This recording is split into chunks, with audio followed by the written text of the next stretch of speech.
Bien, ¿cómo están? Buenos días, bienvenidos una vez más a la clase. Entonces vamos a comenzar. Bueno, vamos a comenzar recordando un poquito de lo que hemos visto hasta la clase anterior, ¿sí? Habíamos visto una diferencia grande en lo que había o lo que tendríamos que contemplar en lo que sería la curva de enfriamiento, ¿no? En la curva de enfriamiento nosotros habíamos entendido que existen dos tipos de curva.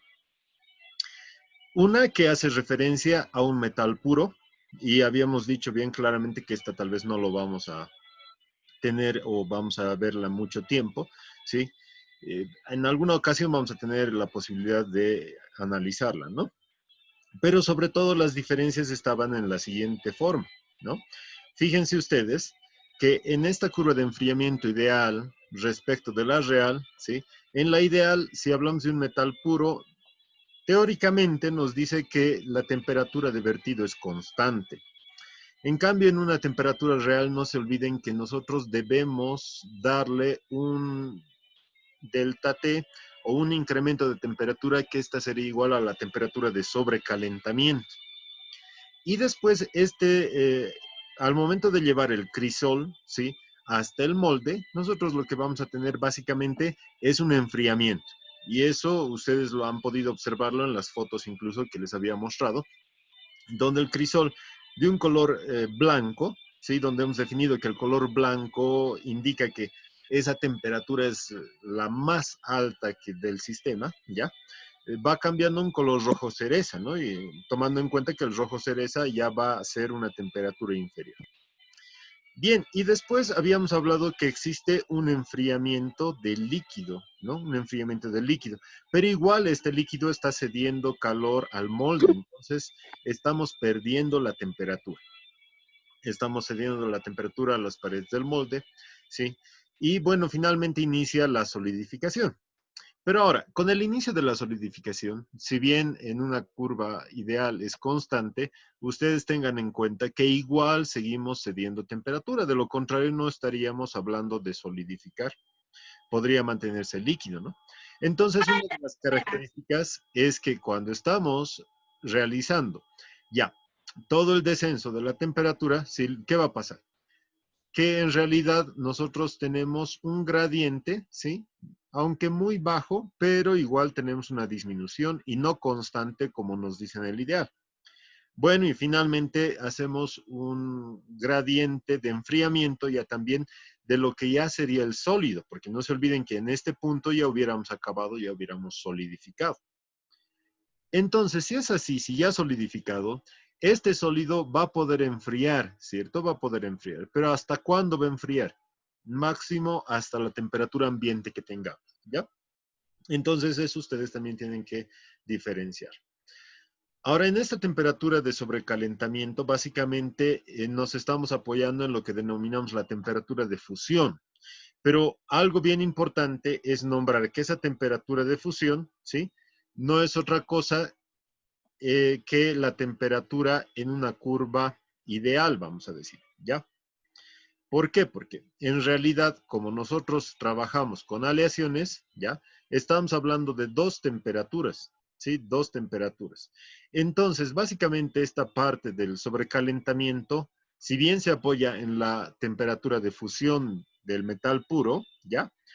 Nosotros tenemos un equivalente para las aleaciones, ¿ya? Y esos son las curvas, la curva de sólidos líquidos.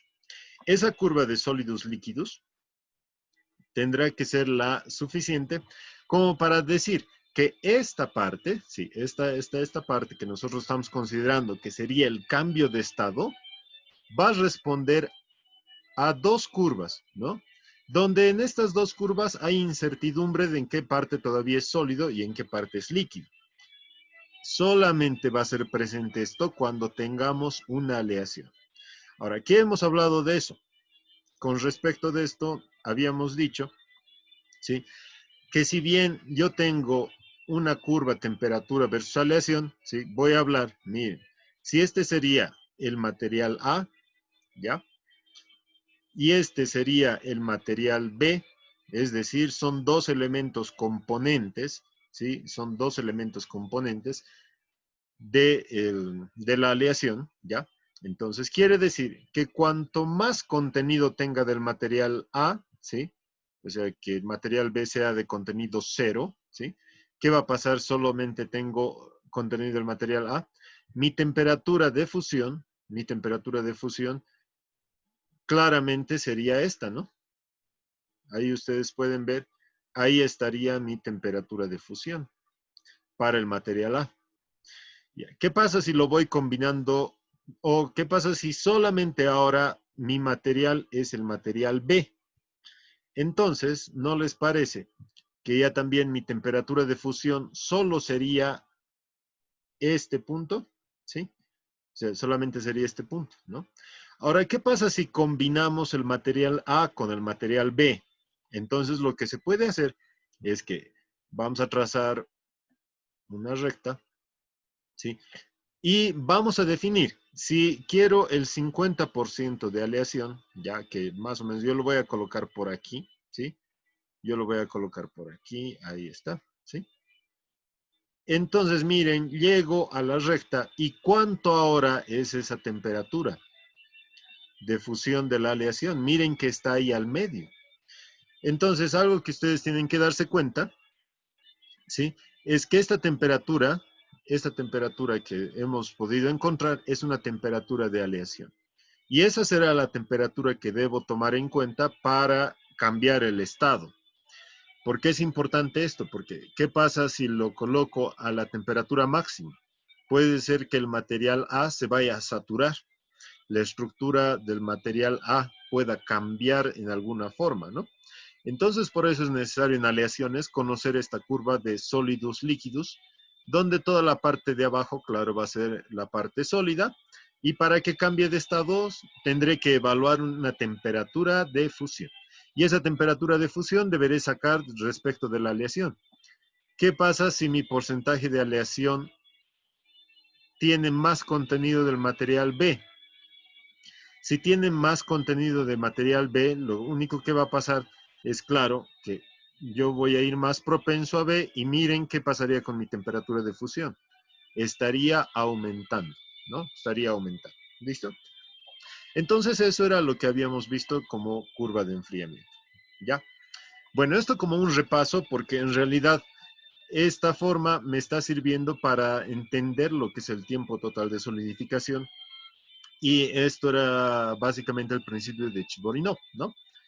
Ahora vamos a ver una nueva forma y esta va a ser la característica con la que ustedes se van a apoyar para hacer un cálculo rápido de lo que es el dimensionado de la masa rota y se denomina el dimensionado de la masa rota por los dos criterios. ¿Ya? Vamos a manejar dos criterios, ¿sí? Dos criterios. El primero va a hablar de compensar volúmenes y contracciones. Y el segundo criterio lo que va a hablar es de igualar módulos de enfriamiento. ¿Listo? Bueno, entonces vamos a ver. Miren, cuando estoy hablando del primer criterio, ¿sí? Es respecto de compensar contracciones. ¿Qué es una contracción? Simplemente una deficiencia de volumen al final de la solidificación.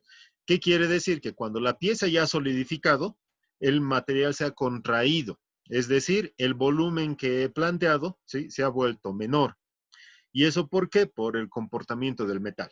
El metal cuando se le aporta calor, aumenta su temperatura, empieza a dilatarse, empieza a expandirse. Y cuando se enfría, empieza a contraerse, ¿no? Entonces, bajo ese principio es que las contracciones deben ser compensadas. Ahora, ¿cómo hago para compensar contracciones? Miren, es fácilmente. Todo esto no se olviden que está en función de dimensionar la masa rota, ¿no? No se olviden que aquí lo que buscamos es dimensionar la masa rota, dimensionar la masa rota. Entonces, voy a comenzar encontrando el volumen de la masa rota. Pero el volumen de la masa rota, ¿sí? Dice que va a ser igual, 1, al volumen de la pieza. Ya, el volumen de la pieza, ¿puedo conocerlo? ¿Qué dicen? ¿Sí o no?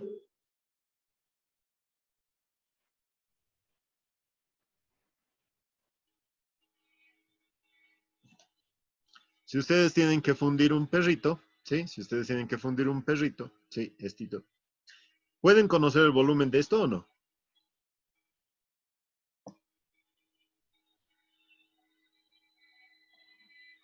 ¿Qué dicen? Hablen. Sí se puede. Exacto, sí podemos calcular, ¿ya? Sí podemos calcular el volumen de ese perrito. Simplemente por desplazamiento, ¿sí? De volúmenes o líquidos de agua, podemos calcular, ¿ya? Así de una pieza, ¿por qué les muestro el perrito? Porque esto yo puedo representarlo como una pieza bastante irregular. O sea, me refiero que no conserva geometría, distancias regulares, ¿ya? Entonces, con mayor facilidad vamos a poder colocar el volumen de un engranaje, de una polea y demás, ¿no? Bien, entonces este dato miren que lo vamos a tener. Dice que lo debemos afectar por un coeficiente K, ¿ya? Y este coeficiente K, ¿sí? Básicamente, ¿qué es? Miren que puede variar de 1, 2 y 3. Este coeficiente K resulta la proximidad de la mazarota con respecto de la pieza. O sea, ¿qué tan lejos está la mazarota de la pieza? ¿Ya? Eso es lo que representa. Bueno, y también lo tenemos que multiplicar por el porcentaje de contracción. ¿Listo? Entonces, ¿de dónde sacamos este porcentaje de contracción? Respecto del metal o de la aleación que estamos fundiendo. ¿Ya? Entonces, miren, en esta tablita, que es del Gruber, ustedes buscan como la tabla 10.1, van a poder encontrar la contracción volumétrica para distintos metales. Y ahí pueden encontrar, miren, que tenemos el metal para el aluminio, dice que es una contracción del 7% por solidificación y una contracción térmica de 5.6%. ¿Cuál me conviene o cuál debo tomar en cuenta? ¿Ya? Entonces ahí ustedes miren que esta es una contracción volumétrica, ¿sí? Entonces ustedes deben ser capaces de entender que esta contracción volumétrica, ¿sí? Va a afectar al volumen de la pieza, ¿no? Entonces, para el caso del aluminio, ¿cuál tomamos? ¿El 7% o el 5.6%?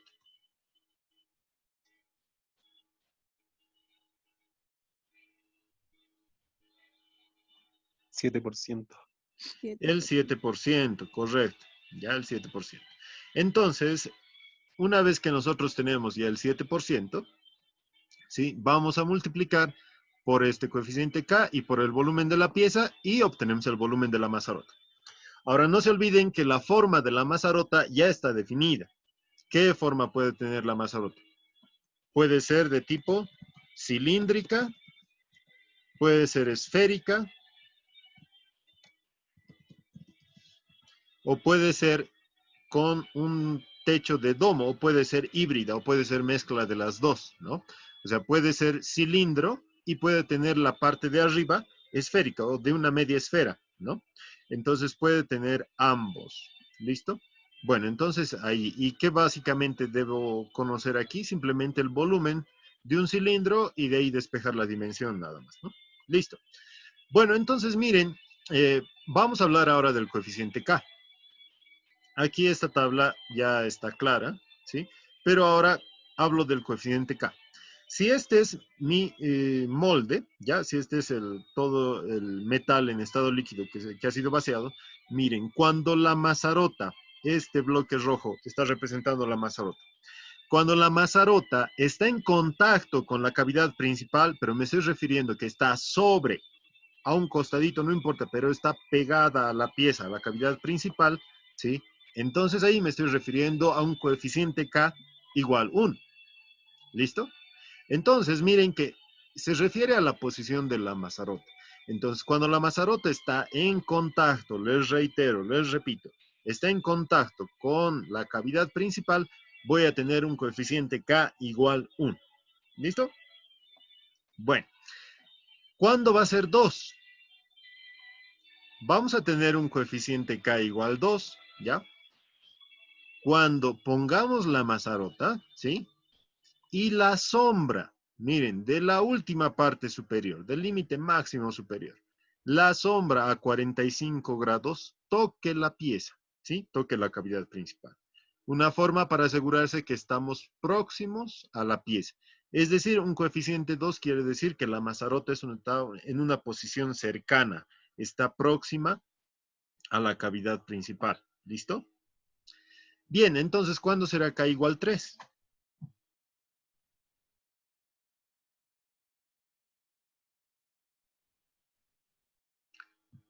¿Cuándo? Cuando la mazarota esté lejos de la pieza. Más lejos. Correcto. Entonces, si la mazarota se encuentra lejos de la pieza, ¿ya? Está alejada, pero ¿cuán alejada? Basta que la sombra de 45 grados ya no toque la cavidad principal. Entonces, ahí estamos hablando de un coeficiente K igual 3, ¿ya? Entonces, sobre todo esto, ¿qué me dice? La relación que hay de espacio en el molde, en la caja de moldeo, ¿ya? Si no tengo mucho espacio, entonces puedo colocarlo incluso sobre la pieza, ¿no? ¿Sí? Ahora, otro criterio, ¿ya? Otro criterio. Aquí, si bien estoy hablando de dónde va a estar la mazarota, ¿ya? También debo cuidar la esbeltez de la pieza. O sea, puedo decir que mi pieza no necesita mecanizado final, porque ya está lista. Apenas la saco del molde y ya está lista para entregar, para que empiece a funcionar, ¿ya? Entonces, si sería así, tampoco no me va a convenir colocar una mazarota en contacto directo con la cavidad principal. ¿Por qué? Porque después voy a tener, ¿qué cosa?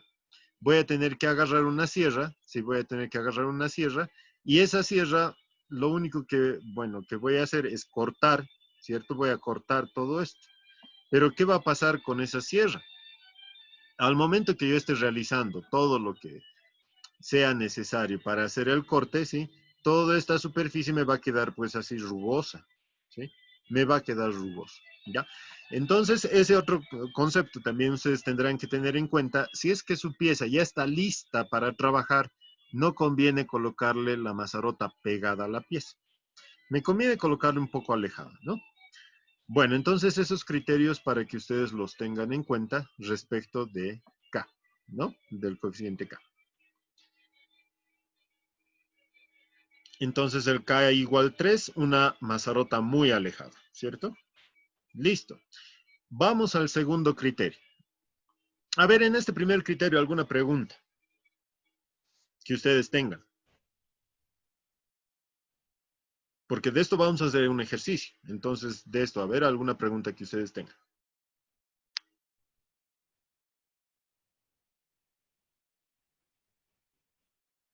¿Nada? ¿Todo está claro? ¿Sí? Bueno, vamos. Vamos al segundo criterio, miren. En el segundo criterio vamos a hablar del módulo de enfriamiento. Pero básicamente, ¿qué era el módulo de enfriamiento? Según la regla de Chiborinov, era el tiempo que vamos a tardar en solidificar la pieza, ¿cierto? Entonces, para esto, sí vamos a hablar del módulo de enfriamiento más básico que vamos a tener. Ya dice que el módulo de enfriamiento de la mazarota, ¿sí? Es igual a 1.2 veces el módulo de enfriamiento de la pieza. ¿Qué me está queriendo decir? ¿Cuál de los dos módulos va a ser más grande?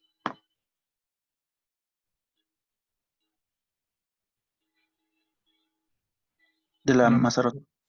Correcto. Y si el volumen, y si el módulo de enfriamiento de la mazarota es más grande, según la regla de Chiborinov, esta va a tardar más tiempo en solidificar que la pieza.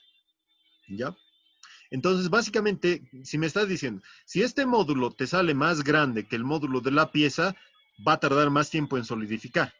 Y eso es el objetivo, ¿no? Para que pueda compensar contracciones y demás. Ah, entonces, ¿cómo me aseguro? Multiplicándolo por 1.2 veces. De esa forma me voy a asegurar que el módulo de enfriamiento de la mazarota siempre sea mayor al módulo de enfriamiento de la pieza. Listo. Entonces, a esto nosotros le denominamos que es una mazarota convencional, ¿ya? Pero existe esta otra relación, miren. Una mazarota, ¿sí? El módulo de enfriamiento de una mazarota puede ser igual a 0.8 veces el módulo de enfriamiento de la pieza. Ya, bien. ¿Qué significa? La primera vamos a utilizar para una mazarota convencional y la segunda vamos a decir una mazarota exotérmica. Listo. ¿Qué significa exotérmica? Y eso debe estar bien claro. Esta mazarota Desprende calor. desprende calor. Por eso este número, sí, este número baja. ¿Qué me está queriendo decir? Miren, según esto, la mazarota va a tardar menos que la pieza. Ah, eso no es tan cierto. ¿Por qué? Porque es una mazarota exotérmica. Entonces, ¿qué es una mazarota exotérmica? Vamos a verlo.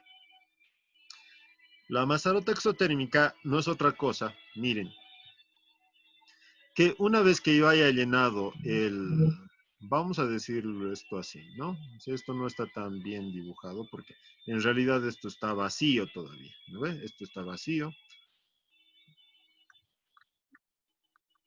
Ahí está vacío, ¿no? Ya. Pero conforme va fluyendo el metal en estado líquido, miren, esta es la mazarota, esta es la cavidad principal. Conforme va subiendo, ya conforme va subiendo el metal en estado líquido, entonces lo que nosotros tenemos, ¿qué es? Vamos a insertar en la pared, ¿sí? En la pared de cada uno de estos, ¿sí? Un material de tipo orgánico. ¿Por qué de tipo orgánico? Porque miren, ¿a qué temperatura está el metal en estado líquido dentro del molde? ¿Qué temperatura?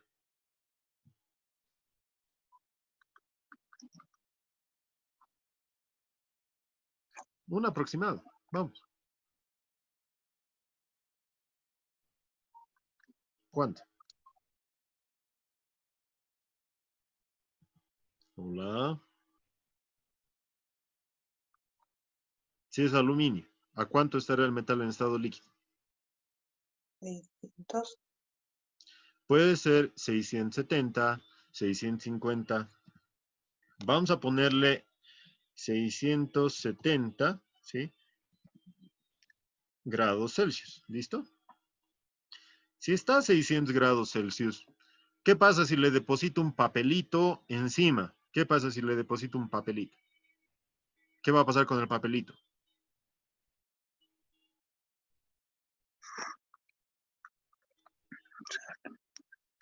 ¿Qué va a pasar? Se va a encender. Se va a encender, se va a incinerar, se va a quemar, ¿cierto? Sí. Bien, entonces cuando nosotros le vamos incrustando material orgánico a las paredes, así, imaginen que son cabecitas de fósforo, ¿ya? ¿Qué va a pasar cuando el fósforo tenga una temperatura elevada? Se va a encender. Ese mismo principio se ha utilizado para poner material orgánico dentro, ¿ya? Cosa de que cuando lleguemos a la primera, vamos a llegar con el metal en estado líquido a la primera. Toca ese material orgánico y ¿qué va a pasar? Esto sencillamente se va a encender. Y como se va a encender, está produciendo energía. Esa energía se va a transformar en calor y va a aportar cierta cantidad de calor al metal que ha tocado esto. Si el metal sigue subiendo, toca al otro y este otro también enciende y aporta energía, ¿no? Y de esa forma nosotros podemos ir viendo que vamos logrando que cada uno de estos se vaya combustionando y vaya formando o vaya logrando ese encender cada uno del material orgánico y este material orgánico aporta esa energía a todo el metal en estado líquido, por ende lo tiene más tiempo en estado líquido porque le está aportando temperatura, ¿cierto? Bien, entonces miren que esta mazarota exotérmica se refiere a eso, ¿ya? ¿Qué es lo que se busca con esta mazarota exotérmica? Uno, garantizar que la mazarota realmente esté en estado líquido, porque si ustedes van combustionando al interior esto, van a tener aportes de calor. Ojo, no estoy diciendo ahora que esto lo llenen, ¿sí? Lo llenen de material orgánico ni lo llenen de cabecitas de fósforo, porque ¿qué va a pasar? Simplemente van a formar un explosivo, ¿no? ¿Y qué va a pasar cuando tengan el contacto? Van a tener explosiones. ¿De qué está hecho el molde? De arena, de arcilla. Entonces, las paredes simplemente no van a soportar esa presión y van a tener fisuras, van a tener rajaduras, van a tener explosiones ustedes, van a tener atrapamientos. Entonces, no, tampoco no es el objetivo, ¿no? Sino poner colocar cierta cantidad que me permita hacer eso. Ahora, ¿cómo se hace esto? Ustedes van a utilizar el material orgánico que pueda ser incinerado fácilmente. Entonces, ¿qué tienen que hacer ustedes? Por ejemplo, yo les muestro esta cáscara. Perdón, esta cáscara. Esta cáscara seca, ¿sí? ¿Es material orgánico o no? ¿Se combustiona fácil o no?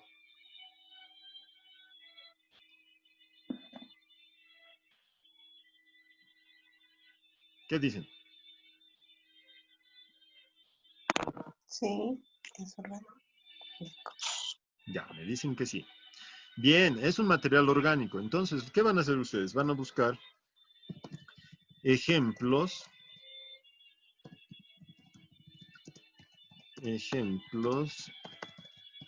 de material orgánico, ¿ya? Esto ustedes van a buscarlo porque es necesario que ustedes conozcan un poquito de esto. Les adelanto un poco. Miren, hay un material orgánico en el revestimiento del electrodo celulósico. ¿Cuál es un electrodo celulósico? Del proceso SMAO. Es un E6010. Este E6010 es un electrodo de tipo celulósico. El revestimiento tiene base de celulosa. Si yo raspo este revestimiento y puedo incrustar en las paredes este revestimiento, ¿sí? Voy a tener ya un elemento orgánico. Podría ser. ¿Listo? Entonces miren que ya se puede tener una idea. Listo. Bien, entonces con esto sigamos nosotros. Para que quede claro esto, ¿no? Vamos a hacer este ejercicio. Miren, nosotros tenemos este lingote o esta pieza que debemos obtenerla. Tiene esta base, tiene esta longitud, tiene esta altura. Ahí están las dimensiones. Base 90, altura 25, L 190. Tomen dato de esto. Ya tomen dato de esto. Listo. Entonces, miren, dice que vamos a utilizar una mazarota cilíndrica, ¿ya? Donde D va a ser igual a H.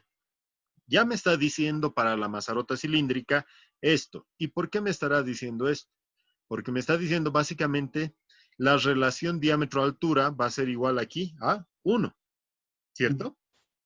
Relación diámetro entre altura va a ser igual a 1, ¿ya? O simplemente D es igual a H. Listo. Exotérmica o convencional. ¿Listo? Bien, vamos a analizar. Entonces tengo esta pieza, ¿sí? Base, altura, longitud. ¿Cuál será el primer paso? Voy a utilizar el primer criterio. Y el primer criterio está fácilmente ya descrito por las fórmulas que hemos visto. Miren, donde hace caso respecto a lo siguiente. El volumen de la mazarota, ¿sí? Básicamente va a ser la de un cilindro, porque eso es lo que nos dice de dato. Ya donde vamos a tener pi cuartos por d al cuadrado por h. Ah, y ahí había una relación, ¿cierto? Que el diámetro, ¿sí? Sobre la altura es igual a 1 o que d es igual a h. Entonces, ¿a qué sería esta h igual? A D, correcto. Bien, vamos al otro lado. Miren, si es aluminio, este porcentaje de contracción voy a sacarlo de tablas. Y entonces hemos visto que en tablas es igual al 7%.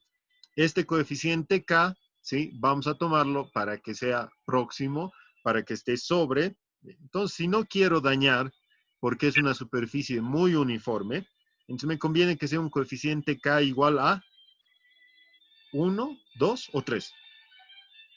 2. 2, correcto, porque no quiero que esté en contacto, pero sí que esté cercano, ¿no?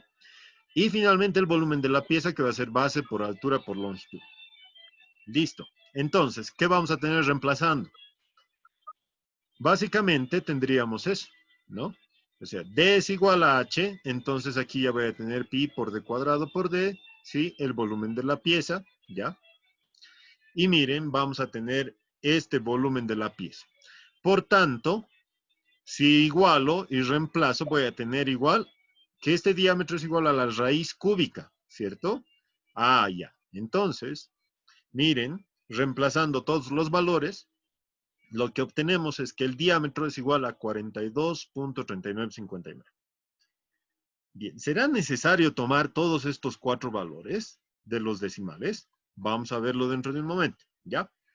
¿Cuánto va a ser la altura?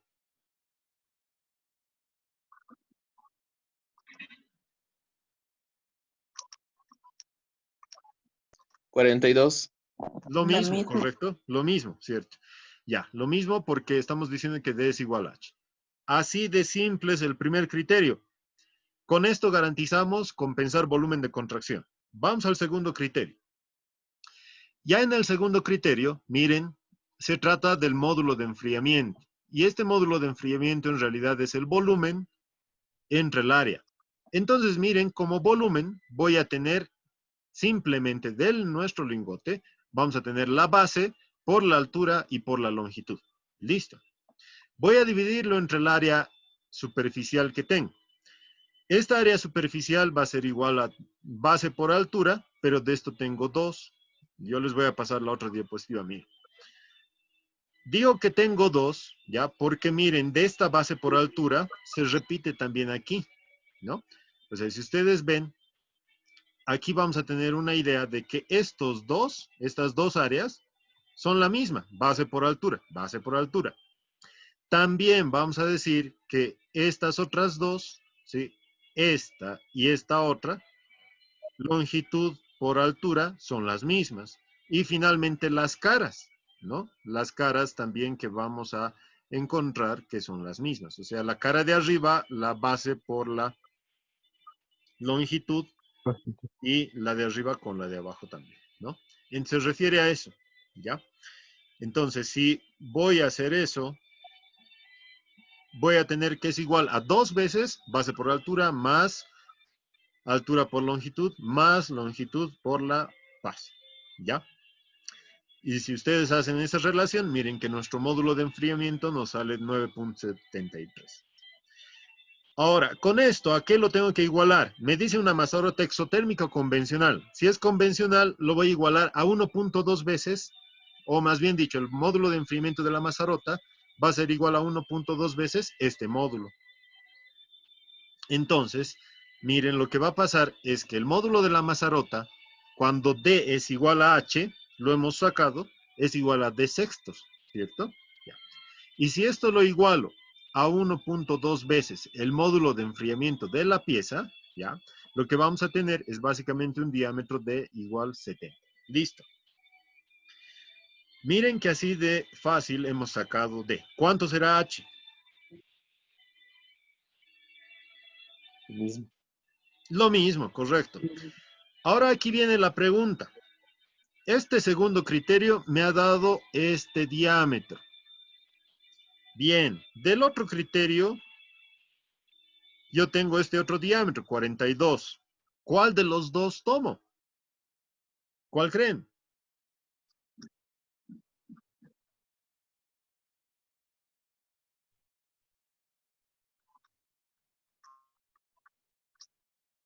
¿Cuál? El menor.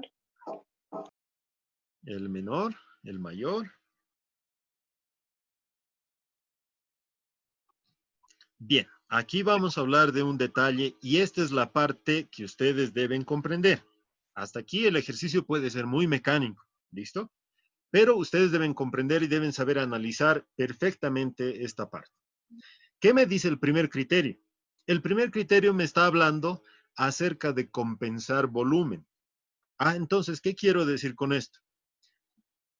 Miren, para compensar el volumen de contracción que vaya a tener aquí en la pieza, necesito un cilindro de 42 milímetros de diámetro. ¿Ya? Listo. Bien. Ahora, el segundo criterio lo que me está diciendo es, básicamente, módulo de enfriamiento.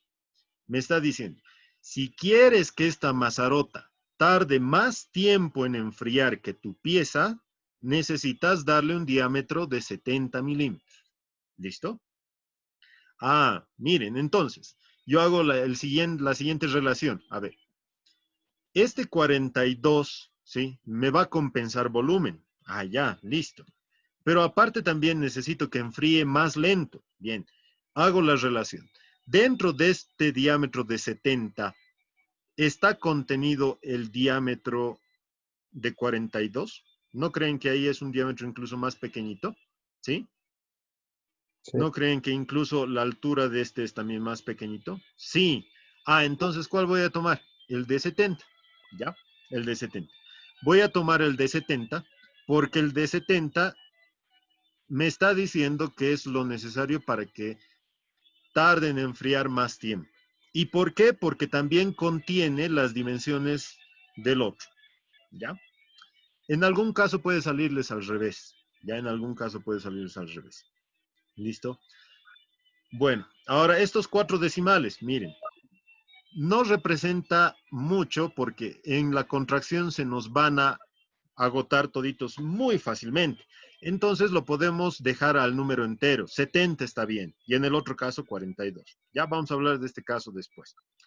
Bien, entonces ustedes lo que van a hacer es realizar el mismo ejercicio de los dos módulos o de los dos criterios, pero van a utilizar la Mazarota exotérmica. Entonces, en vez de este 1.2, ustedes le van a poner 0.8, ¿ya?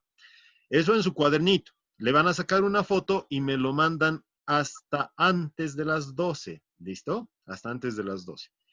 Eso para que ustedes vean si han entendido o no, ¿ya? Si han entendido o no. Me lo mandan al WhatsApp personal, ¿sí? ¿Listo? Una fotito de su ejercicio, su nombre bien clarito, todo bien clarito. ¿Listo? Bien, la clase ha terminado hasta aquí. Les agradezco por haber asistido. Consultas, preguntas, siempre